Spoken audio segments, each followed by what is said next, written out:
Hello friends, welcome to my channel Accountancy, Commerce and GST Simplified. Myself is Om Prakash, I am Chartered Accountant. मैं आपको chapter 1 meaning and objective of accounting का part 3 आज लेके आया हूँ। इस बार इस पार्ट 3 में मैं डिस्कस करूँगा कि what are the users of the financial information और why they are using this. उसके बाद मैं डिस्कस करूँगा limitation of accounting. Limitation of accounting क्या होती है कि अकाउंट की कुछ लिमिटेशन है, अकाउंट की कुछ कमियाँ हैं। जैसे हमारे अंदर कुछ कमियाँ होती है, हर चीज़ अच्छा ही नहीं होता, कुछ कमियाँ भी होती है। तो अकाउंटिंग की कुछ लिमिटेशन होती है जिसके बियॉन्ड हम कुछ अकाउंट उसके बियॉन्ड जा नहीं पाता। तो ये एक लिमिटेशन है। इस चीज़ को मैं थोड़ा डिटेल में डिस्कस करूँगा आज। आपने मेरा पहला फर्स्ट वीडियो और सेकंड वीडियो को बहुत ही अच्छा इंकरेजमेंट दिया है, बहुत सारे लाइक्स आए हैं, बहुत सारे पर्सनल मैसेज भी आए हैं। मैं इसके लिए बहुत थैंकफुल हूँ। इस तरह से मुझे मोटिवेशन भी मिलता है कि मैं रेगुलरली न्यू वीडियो बनाता रहूँ आपके लिए। तो keep sharing, keep liking and keep commenting on video. Your suggestion is more than welcome for me. Thank you very much. चलिए शुरू करते हैं part 3 of the meaning and objective of accounting. Okay, शुरू करते हैं। यूजर ऑफ अकाउंटिंग इंफॉर्मेशन, वो कौन से यूजर हैं जो फाइनेंशियल इंफॉर्मेशन को यूज करते हैं, उन्हें क्यों चाहिए, इसके बारे में आज मैं डिस्कस करना चाहता हूँ। ये पार्ट 3 वीडियो में इसी के लिए लेके आया हूँ। तो सबसे पहले मैं जानता हूँ what are the user, who are the user who can use this financial information. तो यूजर कौन कौन से हैं? सबसे पहले जो किसी बिजनेस का प्रोप्राइटर है, मतलब बिजनेस का जो मालिक है, ऑनर है, जैसे रामलाल की दुकान है तो वो उसको यूज करेगा फाइनेंशियल इंफॉर्मेशन को। उसके बाद हमारे जो सप्लायर है, जिससे हम परचेज करते हैं, सामान खरीदते हैं, वो यूज करेगा उसको। तो उसके बाद शेयर होल्डर इन्वेस्टर है, वो यूज करेगा। उसके बाद मैनेजमेंट ऑफ द कंपनी है, वो भी यूज करते हैं इसको फाइनेंशियल इंफॉर्मेशन। उसका बैंक ऑफ फाइनेंशियल इंस्टीट्यूशन भी यूज करते हैं। उसके बाद गवर्नमेंट और टैक्स अथॉरिटी भी इसको यूज करता है। उसके बाद एम्प्लॉय जो होते हैं, वो आप एम्प्लॉय होते हैं, वो भी इसको यूज करते हैं और कंपटीटर भी यूज करते हैं। तो अब मैं इसको डिस्कस करता हूँ उन्हें क्यों ये अकाउंटिंग इन्फॉर्मेशन चाहिए और वो क्यों किस तरह से इसको अपने यूज कर सकते हैं। तो सबसे पहले मैं बात करता हूँ कि प्रोप्राइटर ऑनर और मैनेजमेंट। इसमें क्या है, इसको इंटरनल यूजर भी कहते हैं। कि जो कंपनी के, जो बिजनेस के अपने होते हैं, जो इनसाइडर होते हैं, जैसे घर में फैमिली मेंबर के आपके अपने हुए और बाहर के आदमी जो सोसाइटी के लोग हुए। तो कंपनी में तो बिजनेस में क्या है कि ऑनर और प्रोप्राइटर और मैनेजमेंट जो होते हैं इंटरनल यूजर होते हैं। इंटरनल यूजर तो फाइनेंशियल इंफॉर्मेशन को यूज करते हैं। अब बताते हैं कैसे यूज करते हैं। अब प्रोप्राइटर है, मैंने समझ लो आपका एक बिजनेस है, आपने 1 साल रन किया, आपने उसमें बहुत सारे पैसे लगाए, आपने स्टाफ को सैलरी दी, आपने बहुत सारा कस्टमर बनाया, आपने बहुत सारा कस्टमर को कन्विंस किया कि मेरे यहाँ से सामान लो, मेरे यहाँ से अच्छी क्वालिटी का सामान मिलता है, मेरे यहाँ से लोगों से हम थोड़े सस्ते दाम पे आपको देते हैं। तो ये सब करने के बाद वो क्या चाहता है, वो चाहता है कि हमारा बिजनेस ग्रो कर रहा है कि नहीं कर रहा है। इतना एफर्ट लगाया मैंने, इतना इन्वेस्ट किया, अपनी फैमिली से भी दूर रहा, पूरी तरह से फैमिली दूर रहा, इतना पूरा एफर्ट लगाया, फिर भी क्या प्रॉफिट हो रहा है कि नहीं हो रहा है। तो कैसे पता करेगा? तो क्या करेगा, अपना प्रॉफिट एंड लॉस अकाउंट उठाएगा, उसमें देखेगा कि हमने इतना सेल किया, इतना परचेज किया और सब कुछ खर्चे काट के मेरे पास कुछ प्रॉफिट आया कि नहीं आया। अगर उसको प्रॉफिट आया, सपोज मान लो कि उसने 10 लाख का अमाउंट लगाया था, बिजनेस स्टार्ट किया था, आज के डेट में वो बढ़ के उसका उसका जो प्रॉफिट है 3 लाख का हो गया, सारे खर्चे काट के। तो उसके पास कितने पैसे हो गए? 10 लाख थे पहले, 3 लाख और प्रॉफिट आ गया, तो उसके पास क्या हुआ? 13 लाख हुआ। तब लाला राम जी इससे सेटिस्फाई हो जाएंगे, हाँ यार 1 साल मेहनत की मैंने, उसका एक कुछ तो रिजल्ट निकल रहा, और ये रिजल्ट तो अगर और मेहनत करूंगा तो ये हमारा 3 लाख का प्रॉफिट 4 लाख में बदल जाएगा, 4 लाख से 10 लाख में बदल जाएगा, फिर मैं बड़ा टाइकून बन जाऊंगा। तो इस तरह से उसका प्रॉस्पेरिटी भी बढ़ती रहेगी इस इंफॉर्मेशन को जज करने के बाद, इसे यूज करते हुए।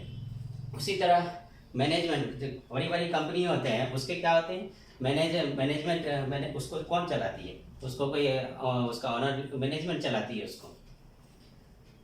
मैनेजमेंट क्या होता है? बोर्ड ऑफ डायरेक्टर होते हैं, CMD होते हैं, CFO होते हैं, ये सब होते हैं जो कंपनी को चलाते हैं। उनको बहुत सारी इन्फॉर्मेशन होनी चाहिए, बहुत सारी इन्फॉर्मेशन चाहिए होती है डिसीजन मेकिंग के लिए, कंपनी को आगे कैसे लिया जाए। सपोज मान लो कि हिंडे कार कंपनी है, अब उन्होंने देख लिया कि अब उन्हें क्या किया, सेल कुछ कम हो रहा है उसका।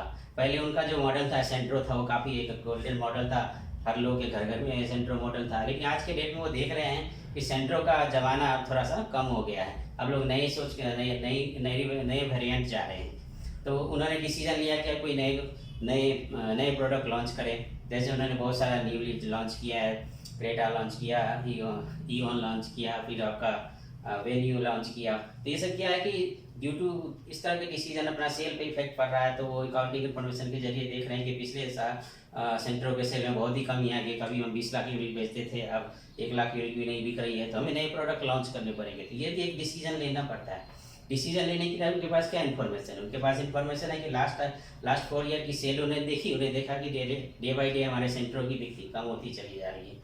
तो उन्होंने क्या किया कि नए लॉन्चेस के लिए पे ध्यान दिया, नया प्रोडक्ट लॉन्च किया। और आप देख रहे हैं कि Hyundai का जो ग्रोथ है वो बहुत ही हाईली ग्रोथ ऑर्गेनाइजेशन है। लॉकडाउन के बाद छोड़ दीजिए, लेकिन ये काफ़ी अच्छे से ग्रो कर रहा है। Hyundai की प्रोडक्ट की ब्रांड वैल्यू बहुत दिनों दिन बढ़ती चली जा रही है।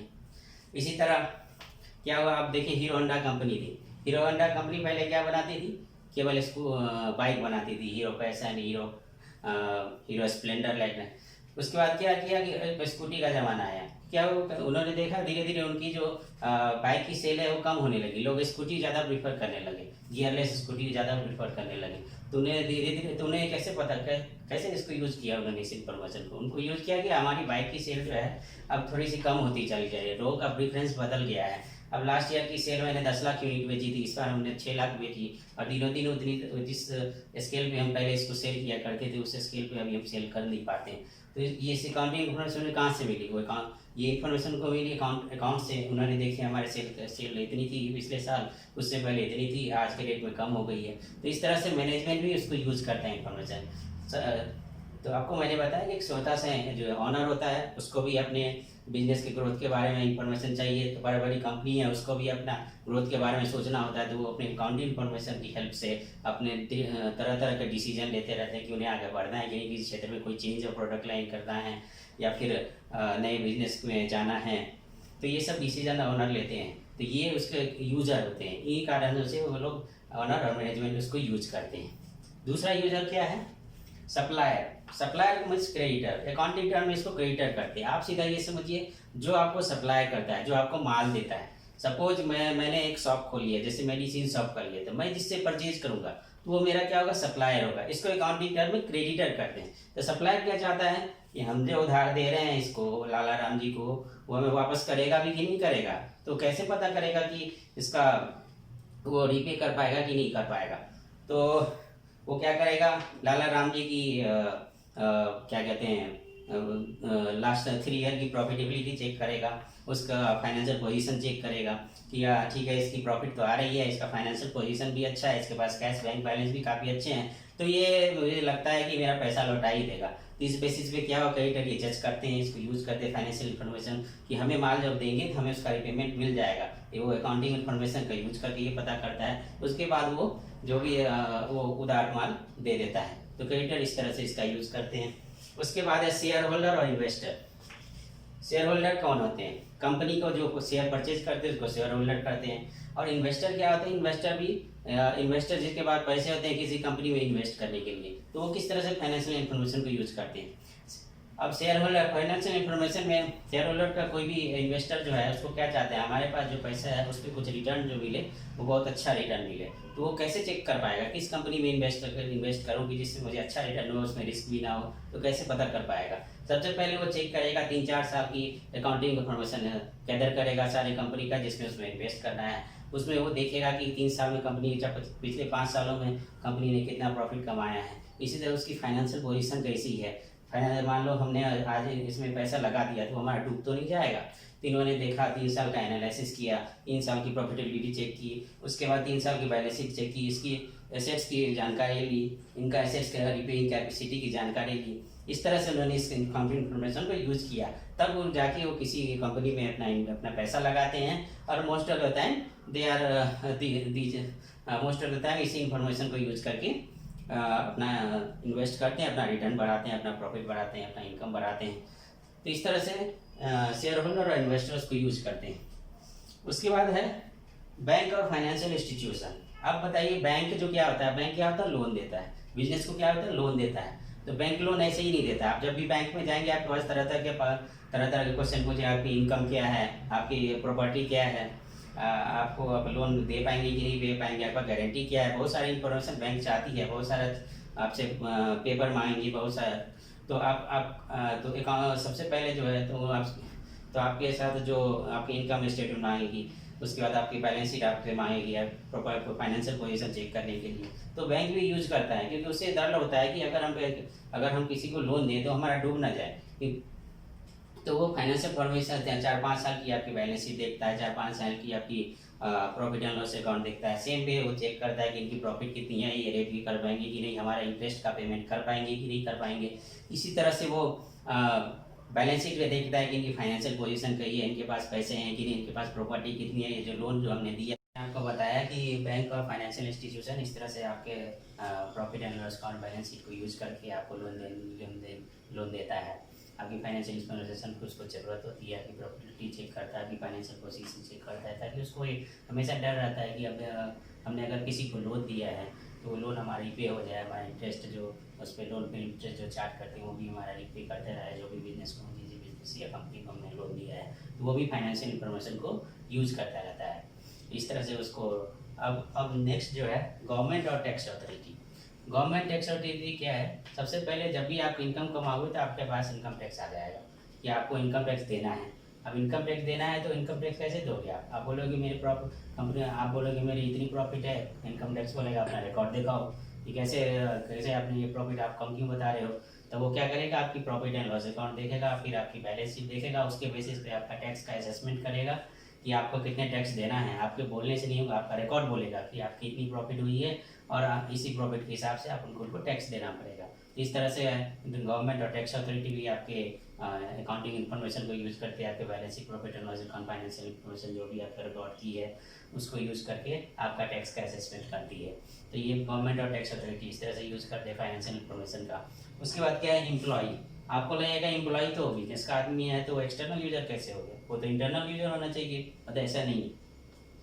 सबसे पहले आप कंपनी के मैनेजमेंट में भागीदार नहीं होते, आप कंपनी के अंदर काम करते हो, आपको एक सैलरी मिलती है, तो आप ये चेक करते हो कंपनी का फाइनेंशियल इन्फॉर्मेशन यूज़ करके कि इस कंपनी में मुझे रिक्रूटमेंट होगी तो मुझे प्रॉपर सैलरी मिल पाएगी कि नहीं मिल पाएगी, मुझे रिपेमेंट में मुझे बोनस मिल पाएगा कि नहीं कर पाएगा, पैकेज कैसा होगा, मेरी क्वालिफिकेशन के अकॉर्डिंग की होगी कि नहीं होगी, कुछ ग्रोथ ऑप्शन है कि नहीं है, ग्रोथ ऑप्शन है कि नहीं है। तो इस तरह से जो है एम्प्लॉय भी फाइनेंशियल इंफॉर्मेशन को यूज करके उस कंपनी में अपना फ्यूचर देखते हैं कि ये फ्यूचर ये कंपनी कितने दिन चलेगी, इसकी प्रॉफिटेबिलिटी है कि नहीं है, टाइम पे सैलरी दे पाएगी कि नहीं दे पाएगी। इस तरह से एम्प्लॉय भी जो है फाइनेंशियल इंफॉर्मेशन को यूज करते हैं। हो सकता है जब उन्हें जॉब स्विच करने का मन हो या दूसरी जगह जाने का मन हो तो देख लेते हैं कंपनी की फाइनेंस पॉलिसी अगर ख़राब हो रही है तो अपना फ्यूचर ठीक करने के लिए किसी दूसरी कंपनी में रिक्रूटमेंट के लिए अप्लाई कर सकते हैं। लेकिन अगर कंपनी खुद ही ग्रो कर रही है, ऐसे लग रहा है कि फाइनेंशियल पोजीशन काफ़ी अच्छी है, कंपनी दिन ब दिन ग्रो करती जा रही है उसकी, तो इस तरह से फिर वो उसी कंपनी में रहना चाहता है तो वो भी इस तरह से अकाउंटिंग इन्फॉर्मेशन को यूज़ करता है। उसके बाद है लास्ट कंपिटिटर। कंपिटिटर क्या होते हैं, हर आपके क्लास में ही क्या होता है, कंपिटिटर होता है। आप सोचते हो मैं उससे अच्छा बनना हूँ, उससे वो क्या पढ़ता है मैं क्या पढ़ता हूँ, कैसे मैं उससे आगे निकलूँ, ये आपके अंदर रहती है। इसी तरह बिजनेस में भी क्या होते हैं, हर आदमी का हर बिजनेस का एक कंपटीटर होता है।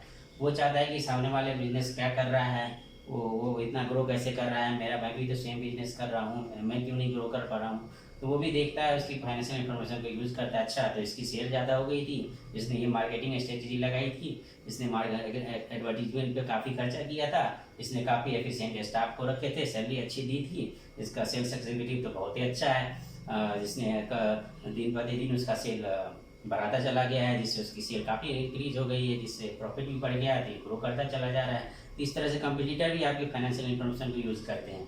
इसी तरह बड़ी बड़ी कंपनी भी है, जैसे एयरटेल, वोडाफोन या रिलायंस या जियो, कोई भी है, वो भी आप अपने टेलीकॉम सेक्टर की जो भी कंपनी है उसको उसके फाइनेंशियल इन्फॉर्मेशन को यूज़ करती है। वो अपने सब्सक्राइबर को क्या सर्विस प्रोवाइड कर रही है। आप देख रहे हो कि एक जियो जब आया था तो डेटा का प्लान एकदम जियो का जो डेटा प्लान था वो काफ़ी सस्ता था उस कंपेरिजन में। एक समय हम 1 GB के लिए 300-400 रुपये दिया करते थे, लेकिन आज के डेट में क्या है कि सारी जो एयरटेल है चाहे वोडाफोन है सब एक ही पैरेलल हो गई, सबका मोरलेस डेटा प्लान सबका सेम है, सेम कॉस्ट पे हमें डेटा मिल जा रहा है।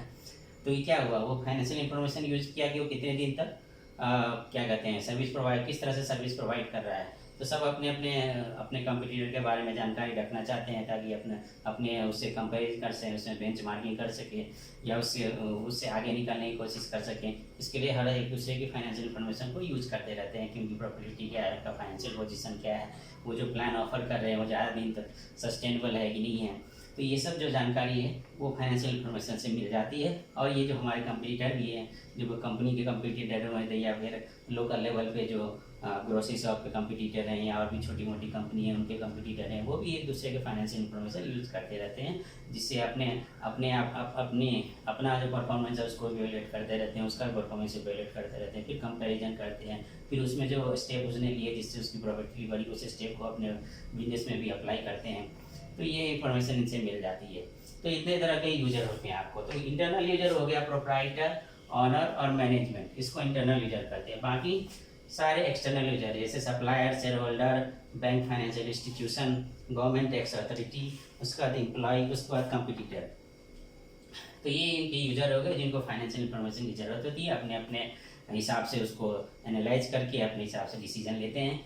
उसके बाद मैं आपको नेक्स्ट टॉपिक बता रहा हूँ। इतने सारे मैंने फ़ायदे आपको गिनवा दिए प्रॉफिट फाइनेंशियल इन्फॉर्मेशन के, अकाउंटिंग के, ये मिल जा रहा है, ये बेनिफिट है, वो बेनिफिट है, सब कुछ है। लेकिन क्या है कि हर हर हर किसी भी चीज़ का केवल फ़ायदा ही फ़ायदा नहीं होता, कुछ उसकी लिमिटेशन भी होती है, कुछ उसकी कमी भी होती है, जिसके बियॉन्ड वो आगे नहीं जा पाता है। तो अकाउंटिंग की भी अपने कुछ लिमिटेशन है, जिसको हम नेक्स्ट टॉपिक में कवर कर रहा हूँ मैं।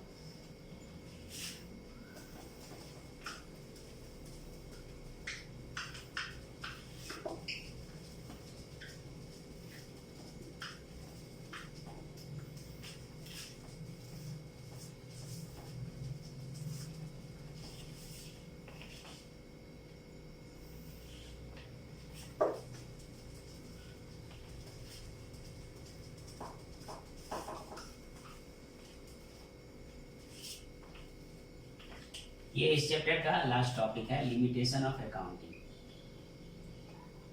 ये बहुत छोटा सा है, बहुत सारी लिमिटेशन है, लेकिन अकाउंटिंग तो अभी रुक नहीं गया, वो तो हमेशा चलता ही रहेगा, क्योंकि इसकी एडवांटेज ज़्यादा है और कमियां बहुत ही कम है, जो कि अगर सही से यूज किया जाए तो वो भी कमियां दूर हो जाएंगी। Limitation of accounting.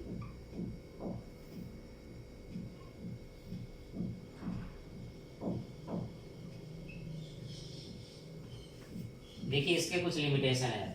पहला लिमिटेशन है इसका, accounting is personal judgement. Personal judgement ये मैं डिटेल में बताऊंगा, अभी मैं पॉइंट लिखा हूं।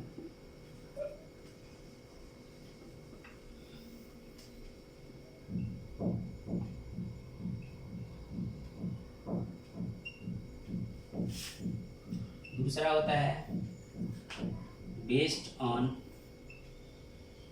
Accounting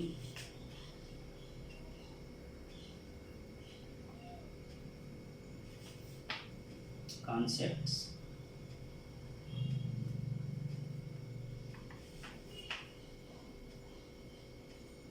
and principle।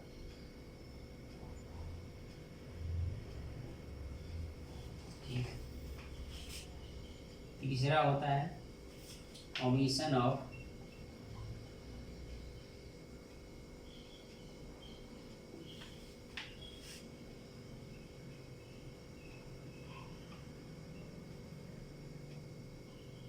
qualitative information। omission of qualitative information।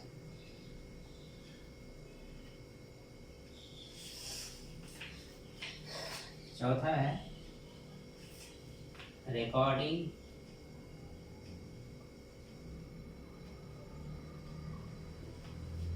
Based on historical cost.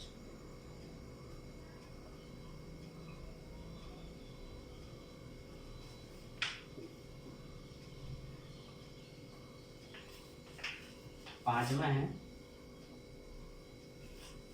Window dressing. मैं सब आपको बताऊंगा क्या क्या ये टर्म क्या होता है, इसको कैसे इसको कैसे करते हैं, विंडो ड्रेसिंग। उसके बाद not much helpful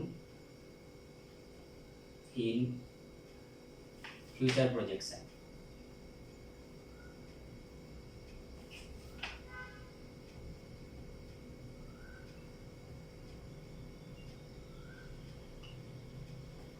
not much helpful future projection. तो पहला हो गया personal accounting based on personal judgement. दूसरा होता है accounting based on accounting concept and principle. तीसरा है ओमिशन ऑफ क्वालिटेटिव इंफॉर्मेशन। चौथा है recording based on historical cost. पांचवा है विंडो ड्रेसिंग ऑफ अकाउंट्स। और not much useful in last जो है not much helpful in future projection. एक एक करके इसके बारे में हम लोग चर्चा करते हैं। सबसे पहले क्या होता है अकाउंटिंग? पर्सनल जजमेंट के बेसिस पे होता है। पर्सनल जजमेंट क्या होता है कि अकाउंटिंग रिकॉर्ड करते समय हम कुछ अपने बिजनेस के हिसाब से, बिजनेस के साइज और नेचर के हिसाब से, बिजनेस के ट्रांजेक्शन के हिसाब से कुछ पर्सनल मेथड यूज करते हैं अकाउंटिंग करने के लिए। आपको मैंने बताया था accounting is art, accounting method of presentation है।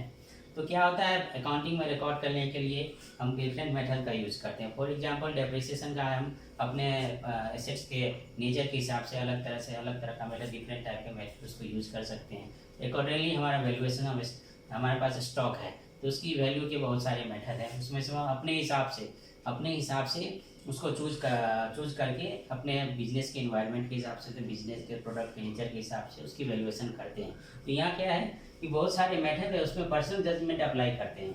यूनिफॉर्म हो नहीं पाता, यूनिफॉर्म नहीं होता। तो इसमें क्या है अकाउंटिंग की एक लिमिटेशन है कि अगर मान लो एक साल हमने कि और मेथड डिप्रिसिएशन किसी और मेथड से कैलकुलेट कर लिया और दूसरे साल किसी और मेथड से कैलकुलेट कर दिया, प्रॉफिट हमने दिखाई, तो क्या होगा, हो सकता है किसी का साल में डिप्रिसिएशन एक मेथड से किसी का 10,000 है, दूसरे मेथड से 12,000 है, एसेट सेम ही है, तो क्या होगा प्रॉफिट आपका कंपेरेबल नहीं होगा, उसको कंपेयर नहीं कर पाएंगे क्योंकि हमारा मेथड अलग अलग है, क्योंकि उसमें हमने पर्सनल जजमेंट अप्लाई किया।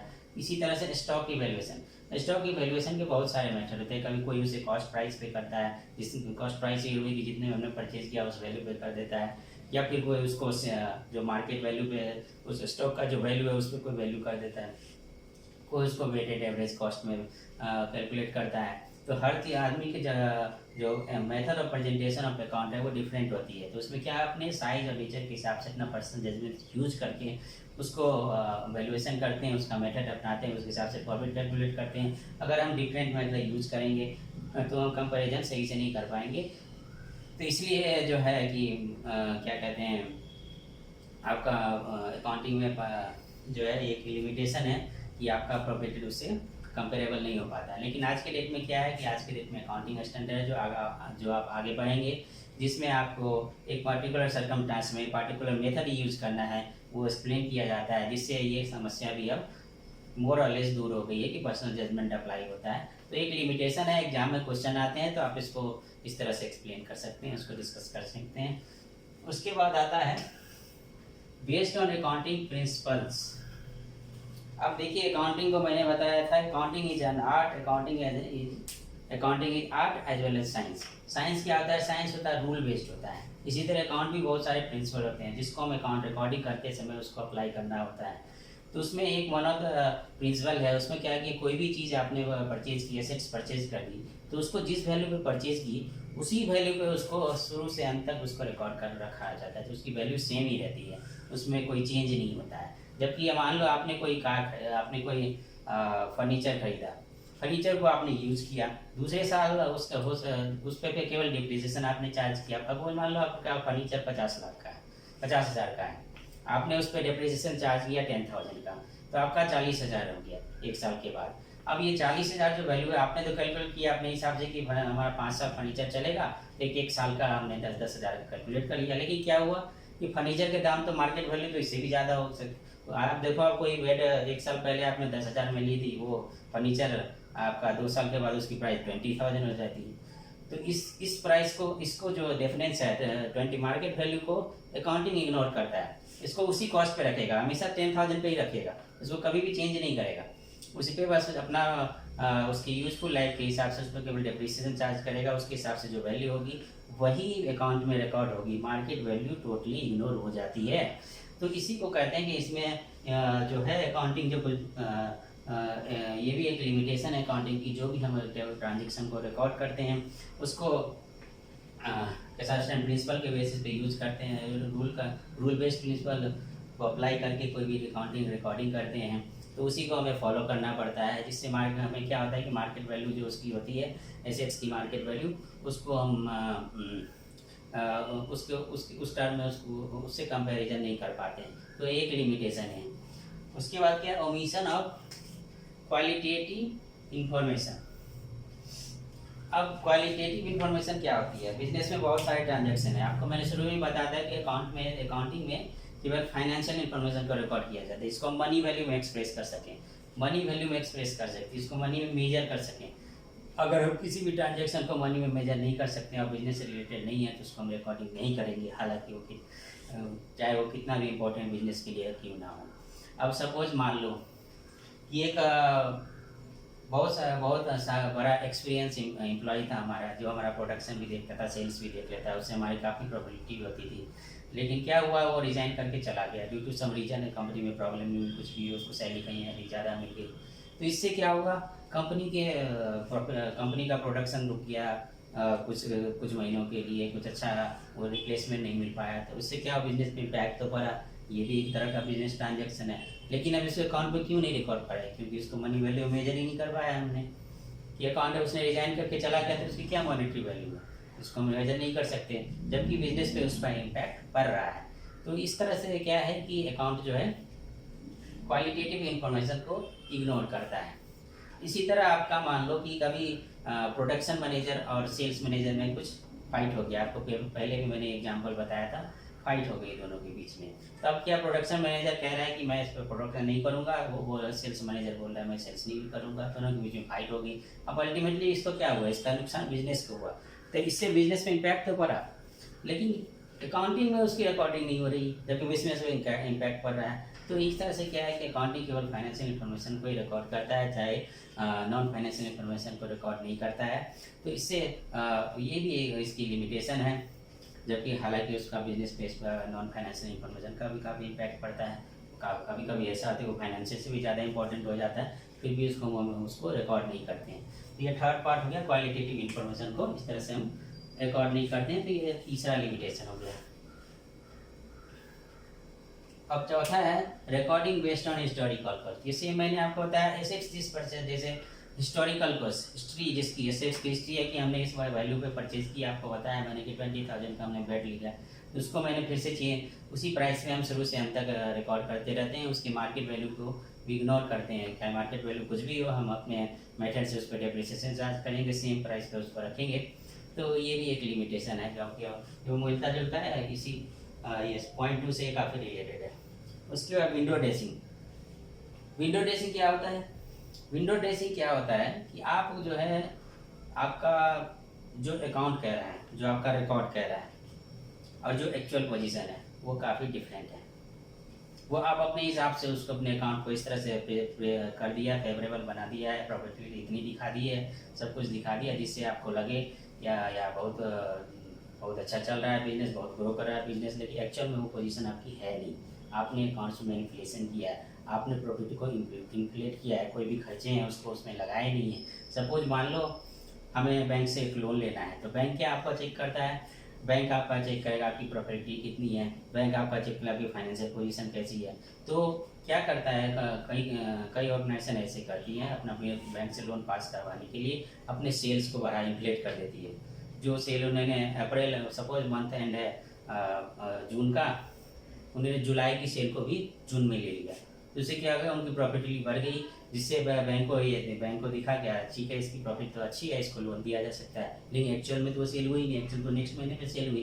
तो ये क्या हुआ, विंडो ड्रेसिंग हुआ, मतलब कि एक्चुअल ना दिखा के उसको क्या कहते हैं, आर्टिफिशियल, जो मतलब जो एक्चुअल है नहीं, फिक्टिशियस इंफॉर्मेशन दूसरे को देना। इसी तरह क्या होता है, अगर मान लो आज बैंक को दिखाना है कि प्रॉफिटेबिलिटी बढ़ानी है, तो हम क्या करेंगे, अपने खर्चे को कम कर देंगे।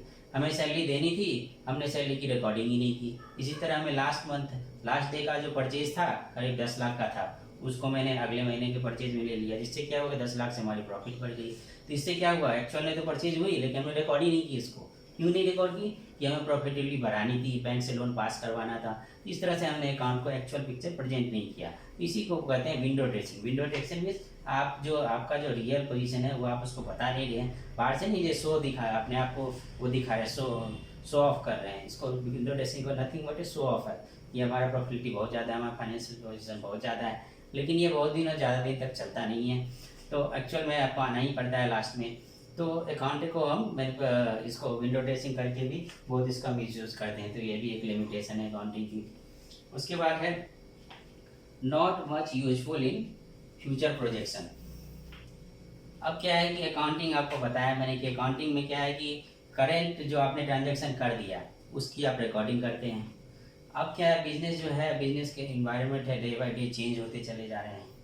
पहले जो रिकॉर्ड करते थे, पहले पहले क्या थी कि पहले जो मोबाइल था, सपोज मान लो कि मोबाइल है, मोबाइल पहले हम 2G वाला मोबाइल यूज़ करते थे, बेसिक नोकिया का यूज़ करते रहते हैं। आज के डेट में क्या है, उसका क्या है, दिनों दिन चेंज होता चला जा रहा है। तो हम इस मोबाइल के सेल के बेसिस पे स्मार्टफोन के सेल्स का, आज के ज़माने में क्या है, स्मार्टफोन का ज़माना है, आज लोग स्मार्टफोन यूज़ करते हैं। अगर हमने स्मार्टफोन का बेसिक मोबाइल से कंपैरिजन करना चालू कर देंगे, उसके सेल के प्रोजेक्शन को स्मार्टफोन का प्रोजेक्शन करेंगे, तो हमारे लिए यूजफुल नहीं होगा। इसलिए user of the financial information के कौन कौन से यूजर हैं, वो क्या फाइनेंशियल इन्फॉर्मेशन यूज़ करें, उसके बारे में बताया। उसके बाद उसकी अकाउंटिंग के लिमिटेशन के बारे में बताया। अब मैं पार्ट 1 वीडियो, पार्ट 2 वीडियो और पार्ट 3 वीडियो दोनों का, मैं तीनों का समराइज़ करके एक रिकैप करने की कोशिश करता हूँ, जिससे आपको सारा एक साथ आपको याद आ जाए। उसके बाद हम क्या करेंगे, नेक्स्ट क्लास में हम क्वेश्चन करेंगे, इसका क्वेश्चन आंसर कुछ करेंगे जो इंपॉर्टेंट होंगे, जो कंसेप्ट क्लियर करने के लिहाज से मैं उसको डिस्कस करूंगा नेक्स्ट वीडियो में। सबसे पहले अभी तक जो मैंने part 1 video, part 2 video, part 3 video में जो भी आपको बताया, उसका एक थोड़ा सा मैं रिकॉल करके रिकैप कर सकता हूँ, जिससे रिकैप कर लेता हूँ, जिससे आपको ये रिकॉल करने में कोई प्रॉब्लम ना हो। तो सबसे पहले मैंने आपको बताया था need of accounting. Need of accounting,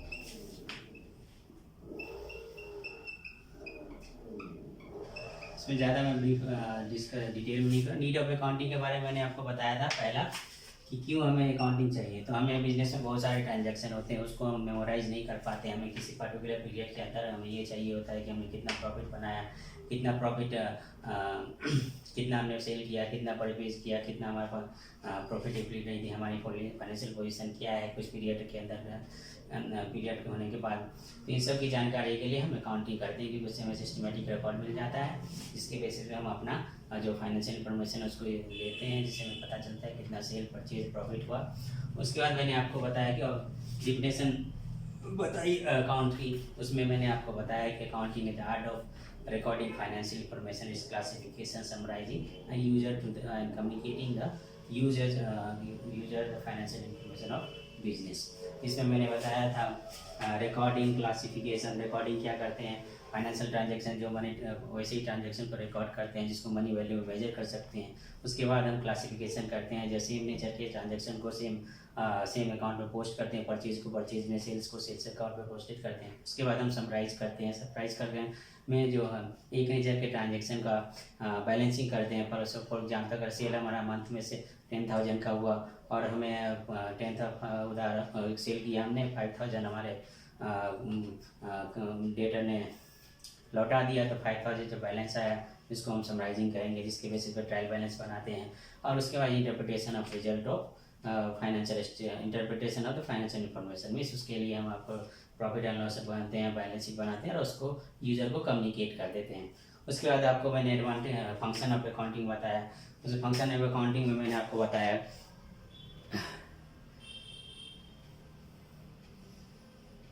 कि हेल्पफुल क्या होता है, मैनेजमेंट को प्लानिंग करने में हेल्पफुल होता है। उसके बाद कंप्लीट सिस्टमेटिक रिकॉर्ड मिल जाता है। उसके बाद प्रॉफिट एंड लॉस के बारे में हमारी जानकारी मिल जाती है। उसी तरह से हमें फाइनेंशियल पोजीशन के बारे में जानकारी मिल जाती है। उसके बाद टैक्स लायबिलिटी भी असेस कर सकते हैं इसके बेसिस पे। उसके बाद लीगल मैटर में भी ये हमें हेल्प करता है। उसके बाद इसी क्या कहते हैं, सेल को फैसिलिटेट करने में भी हमें हेल्प करता है। तो इस तरह से बहुत सारे एडवांटेज थे इसके, फंक्शन, एडवांटेज, ऑब्जेक्टिव जो भी कह लीजिए वो एक ही है, 2-4 चेंजेस हैं, बस इसको इंटरचेंजेबली आप इसको यूज़ कर सकते हैं। उसके बाद मैंने आपको बुक कीपिंग अकाउंटिंग साइकिल के बारे में बताया। अकाउंटिंग साइकिल क्या होती है? From recording transaction to summarising of transaction.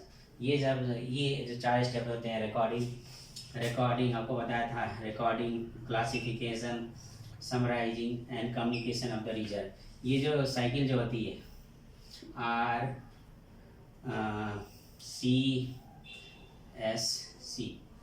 तो ये जो होती है रिकॉर्डिंग, क्लासिफिकेशन, समराइजिंग और communication to the user of the financial statement. तो इसमें क्या, ये इस पूरे चक्र को क्या कहते हैं? अकाउंटिंग साइकिल कहते हैं। आपके कोई एग्जाम के लिए काफ़ी इंपॉर्टेंट है, जिसको मैंने आपको बताया ऐसे वीडियो में, प्रीवियस वीडियो में। उसके बाद मैंने आपको बताया कि टाइप्स ऑफ अकाउंटिंग, उसके बाद टाइप्स ऑफ अकाउंटिंग कितने होते हैं। टाइप्स ऑफ अकाउंटिंग आपको बताया था, फाइनेंशियल अकाउंटिंग होती है, मैनेजमेंट अकाउंटिंग होती है, टैक्स अकाउंटिंग होती है, सोशल रिस्पॉन्सिबिलिटी अकाउंटिंग होती है, इसी तरह कॉस्ट अकाउंटिंग होती है। इस तरह के अकाउंटिंग, ये टाइप्स ऑफ अकाउंटिंग होती है।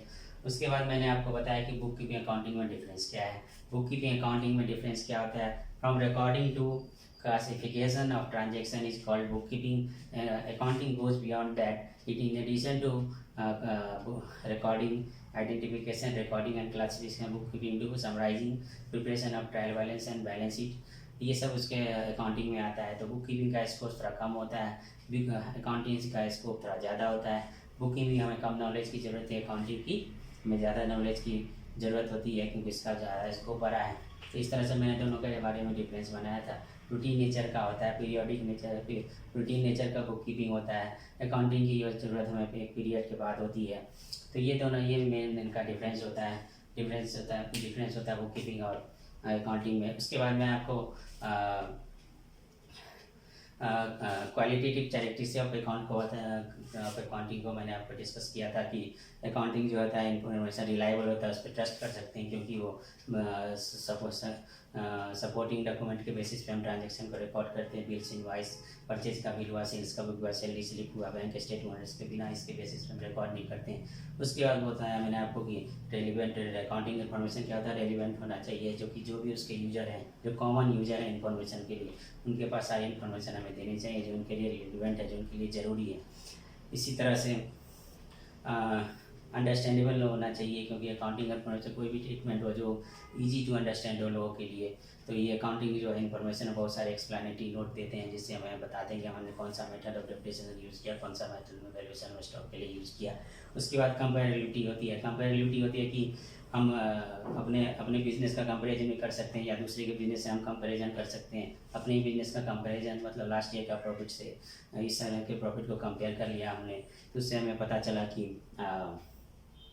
हमारी प्रॉफिट कितनी है, इंक्रीज हो रही है कि डिक्रीज हो रही है, हमारा फाइनेंशियल पोजीशन पहले से अच्छा है कि ख़राब है। इसी तरह का फेथफुल प्रेजेंटेशन आपको बताया था कि अकाउंटिंग ऑफ फेथफुल प्रेजेंटेशन आपको बताया मैंने कि अकाउंटिंग जो इन्फॉर्मेशन है वो रिलायबल होती है, आप उस पर ट्रस्ट कर सकते हैं, जिसके बेस पे हम जो प्रेजेंटेशन करते हैं, अपने बैलेंस शीट बनाते हैं, जो फाइनेंशियल स्टेटमेंट बनाते हैं, वो काफ़ी रिलायबल होता है और फेथफुल होता है, लोग उस पर विश्वास करते हैं। तो उसके बाद मैंने आपको बताया कि लिमिटेशन, यूजर ऑफ अकाउंटिंग बताया। यूजर कौन को जो आपको डिस्कस किया मैंने आपको, कौन कौन यूजर थे? क्रेडिट ओनर होते हैं, मैनेजमेंट होते हैं, ये होते हैं इंटरनल यूजर। उसके बाद सप्लायर होते हैं, उसके बैंक के फाइनेंशियल इंस्टीट्यूशन होते हैं, गवर्नमेंट होते हैं, एम्प्लॉई होती है, कंपटीटर होते हैं, ये सब उसके एक्सटर्नल यूजर होते हैं।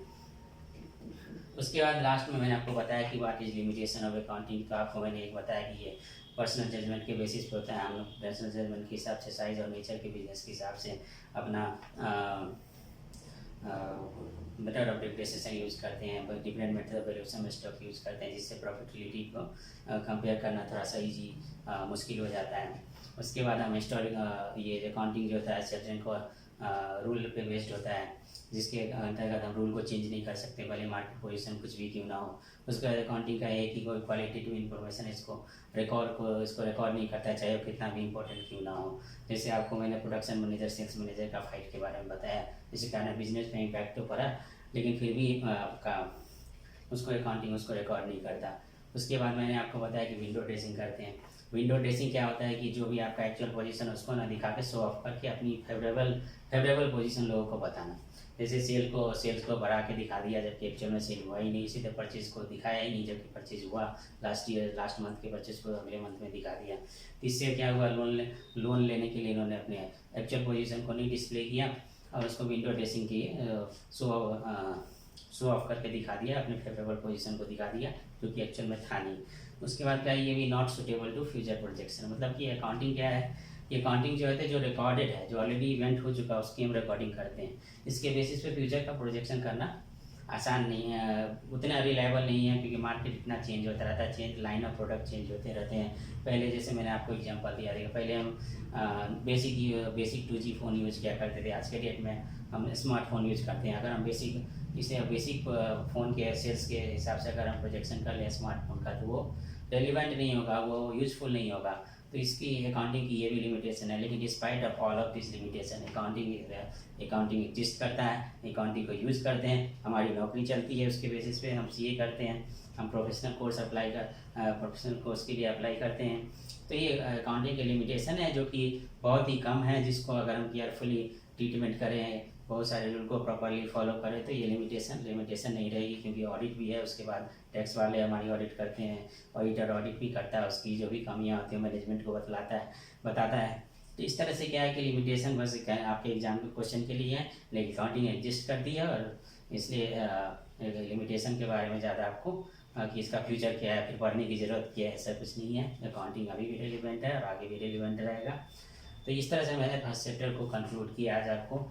नेक्स्ट वीडियो में मैं क्या करूँगा, जो भी इंपॉर्टेंट क्वेश्चन है जिस चैप्टर के, उस हिसाब से मैं आपको उसमें जो इंपॉर्टेंट हो, जो कंसेप्ट से आप रिलेटेड हो, आपका जो आपने जो इन वीडियो से जो भी समझा और सीखा है उसका थोड़ा बहुत कुछ इंपॉर्टेंट क्वेश्चन मैं डिस्कस करूँगा। उसको मैं एलिब्रेट करके समझाऊँ कि ये सही है तो क्यों सही है, गलत है तो क्यों सही गलत है। इसको मैं आपको इसी चैप्टर के इसी डिस्कशन के बेसिस पे आपको उसका सॉल्व भी करवाऊँगा। तो नेक्स्ट वीडियो के लिए आप वेट कीजिए मेरा, और इस वीडियो को प्लीज़ लाइक कीजिए, प्लीज़ शेयर कीजिए, कमेंट कीजिए। एक्चुअली इससे मुझे भी इंकरेजमेंट मिलता है न्यू वीडियो जल्दी बनाने का। Please like and share, comment, your comment is more than welcome to me. और थैंक यू वेरी मच।